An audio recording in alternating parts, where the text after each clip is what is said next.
Teaching 8th grade. That book actually says appreciating poetry.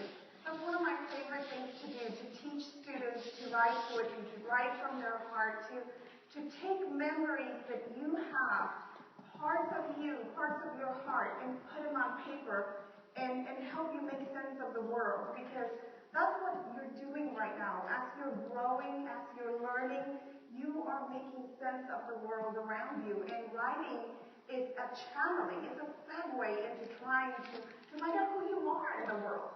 And so that's what I love to teach my students. I love to teach writing, specifically poetry. That's Mr. McCall holding our first baby back when he was young and handsome. He's still handsome, not young though. This is our first baby, Jane. These are my three children right here. The gentleman in the middle is now 28 years old, and he is an offensive coordinator. Raise your hand if you know what that is. Yes, he tried explaining it to me. Unfortunately, I'm not very good with football. He said, Mom, it's the guy that teaches the quarterbacks where to throw the ball. Gotcha.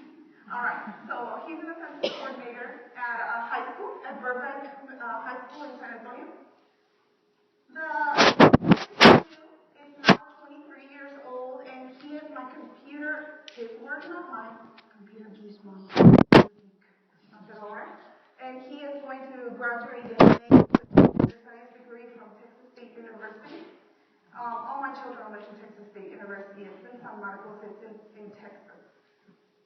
My little one over here at the end, on this side, he's the one that looks like me, so he's absolutely gorgeous. I can say that on the phone. Anyway, he is my math communication child.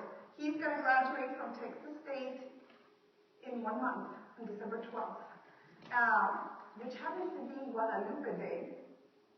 Hello, Guadalupe? Woo, all right, girl. We'll talk later.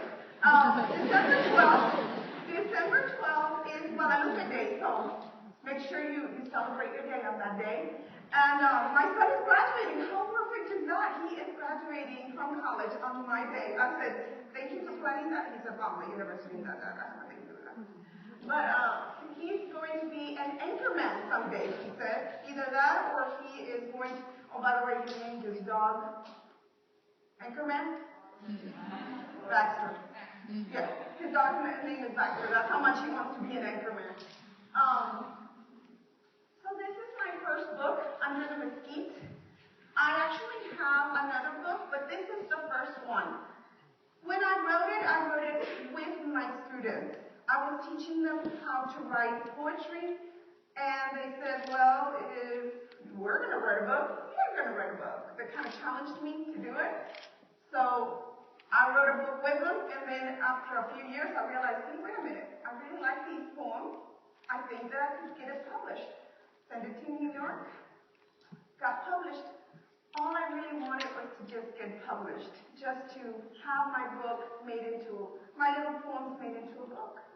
But what happened is, I received a phone call that said, you're a finalist for an award. So I went to Houston to receive my finalist award, which is the one in the bottom, the M. From McCall? No, from Morris. Anyway, I was like, McCall. No. For the Morris Award, I was a finalist, and I knew I had not won. I knew I wasn't the winner, but I was just happy to get a free trip to Houston and be a finalist.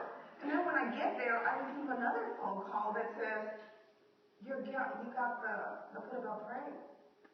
And I was like, no, see, I'm a finalist. And they said, no, Miss McCall, you got the gold for the Put About Praise.